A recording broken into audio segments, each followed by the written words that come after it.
Delhi high court में फारूक अब्दुल्ला, उमर अब्दुल्ला, महबूबा मुफ्ती के खिलाफ मुफाद आमा के तहत अर्जी पर जल्द सुनवाई की मांग की जा सकती है। दरअसल अर्जी में इलेक्शन कमीशन से तीनों को लोकसभा चुनाव में हिस्सा लेने से रोकने की अपील की गई है। अर्जी में कहा गया कि इन लीडरों के हालिया बयान मुल्क के आईन के खिलाफ हैं।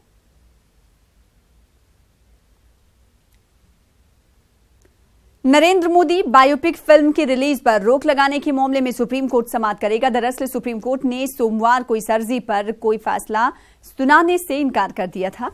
कोर्ट ने अर्जी गुजार को फिल्म की कॉपी मुहैया कराए जाने की मांग को भी खारिज कर दिया था।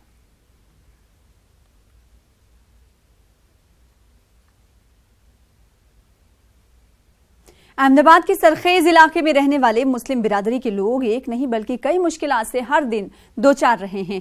इलाके में ना तो रोड है, ना पानी है और ना ही गटर लाइन। इसीलिए इलाके के लोगों ने फैसला किया है कि अपने ही इलाके के किसी उम्मीदवार को इंतखाबी मैदान में उतारा जाए। यही वजह है कि गांधीनगर लोकसभा हल्के में अमित शाह के सामने आजाद उम्मीदवार के तौर पर शाहीन बानो इंतखाबी मैदान में हैं।